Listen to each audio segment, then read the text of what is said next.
Hello my dear student, how are you? Today we are going to discuss resource and development from the geography chapter number 1 of the class 10th. This is part 2. Part 1 में हम लोग बात कर चुके हैं, part 2 की बात करेंगे, जिसमें से पार्ट 1 में हम लोग बात किए थे कि रिसोर्स जो है on the basis of classification of resources की बात किए थे, on the basis of different types का रिसोर्स जो होता है उसकी बात कर लिए थे। तो थोड़ा सा देखते हैं कि रिसोर्स कुछ ऐसे भी होते हैं जिनका स्टेटस किस हाल में है और डेवलपमेंट कितना प्रिक्योर किया गया है, उनके बेसिस पर भी रिसोर्स को डिवाइड किया गया है, रिसोर्स को डिवाइड किया गया है।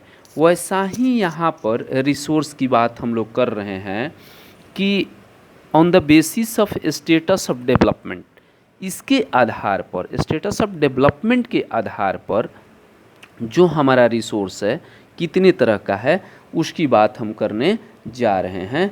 तो on the basis of status of development के आधार पर हमारा रिसोर्स जो है वो क्या है, 4 तरह का है। कितने तरह का?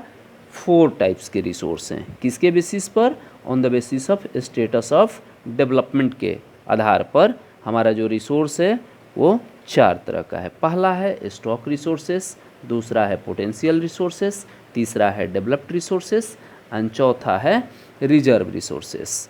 सबसे पहले we are going to discuss about the stock resources. Stock resource के बारे में हम लोग बात करेंगे कि स्टॉक रिसोर्स होता क्या है। चलिए स्टॉक रिसोर्स के बारे में बात करें तो कह रहा है स्टॉक रिसोर्सेस का मतलब है, यहाँ पर already has given material in the environment which have the potential to satisfy human needs, but human beings do not have the appropriate technology to access these are included among stock। मेरा कहने का मतलब ये है कि stock resource उसको कहा जाता है कि इन्वायरमेंट में मटेरियल है जिसमें मानव आवश्यकता को पूरा करने की क्षमता है, लेकिन मनुष्य के पास, ह्यूमन बींग्स के पास इन तक पहुंचने के लिए एप्रोप्रिएट टेक्नोलॉजी नहीं है। ठीक है, वो स्टॉक रिसोर्स में शामिल किए जाते हैं। वैसे रिसोर्स किस में शामिल किए जाते हैं? स्टॉक रिसोर्सेस में। यानी कहने का मतलब ये है कि already resources are available in our environment and they have a potential to satisfy our requirements, but human beings do not have the appropriate technology to access them। उसको एक्सेस करने के लिए हमारे पास कोई टेक्नोलॉजी नहीं है। We can take a example of the hydrogen and oxygen. हमारे पास अप्रोप्रिएट टेक्नोलॉजी नहीं है कि हम क्या कर सकें, हाइड्रोजन और ऑक्सीजन को किसी लेबोरेटरी में अगर एक में मिला दें तो पानी बन जाए। they have no technology to access them। हमारे पास कोई टेक्नोलॉजी नहीं है।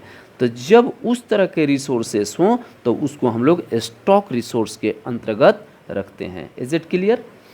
नेक्स्ट टाइप्स जो है हमारा पोटेंशियल रिसोर्स।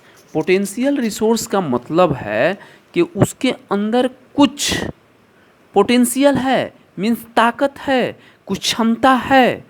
पोटेंशियल रिसोर्सेस वो रिसोर्सेस होते हैं that have got a ability in them and इनका एबिलिटी रीजनल रहती है।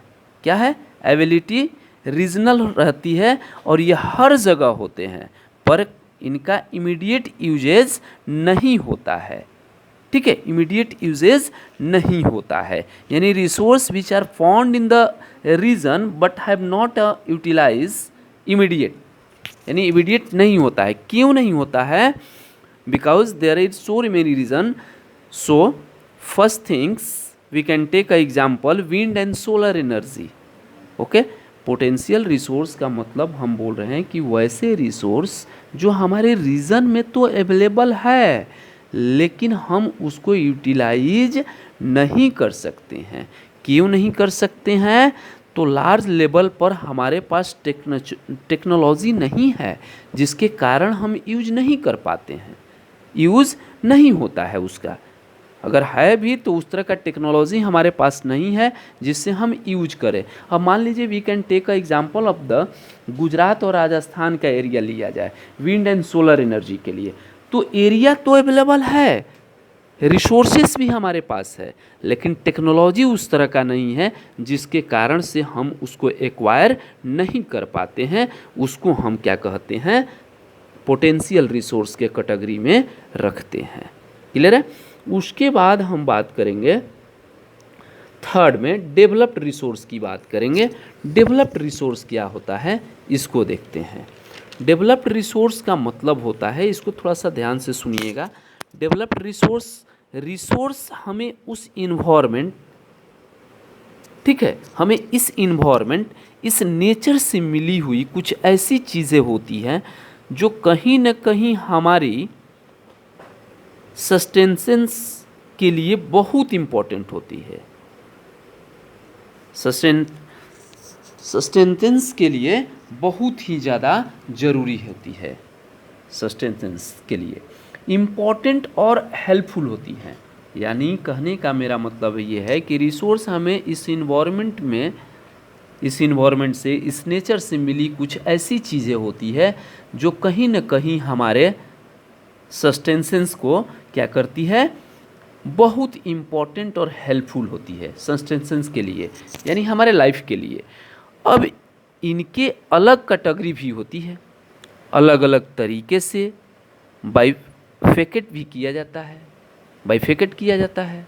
क्या है, coming to topic the developed resource, developed resource पर आते हैं हम लोग। ये एक नेक्स्ट लेवल होता है, ये क्या है, एक नेक्स्ट लेवल होता है, ये एक नेक्स्ट लेवल होता है रिसोर्सेस का। जो डेवलप्ड रिसोर्सेस है ये नेक्स्ट लेवल होता है रिसोर्सेस का। देखिए रिसोर्स हमें बहुत सारे फॉर्म्स में मिलते हैं, नेचुरली भी कुछ मिलते हैं, रिसोर्सेस अवेलेबल होते हैं, कुछ रिसोर्सेस से क्रूड अवस्था में भी मिलते हैं। इनको प्रोसेस करके इनको ह्यूमन यूजेस के लिए ट्रांसफॉर्म किया जाता है, फिट बनाया जाता है यूटिलाइज के लिए। इसी कैटेगरी में आते हैं डेवलप्ड रिसोर्स, यानी रिसोर्स यूजेस के ऊपर, यानी रिसोर्स यूजेस के ऊपर है, लेकिन जो रिसोर्स अच्छे से डेवलप किए जा चुके हैं फॉर ऑप्टिमम यूज़ के लिए, उनका ऑप्टिमाइजेस हो चुका है।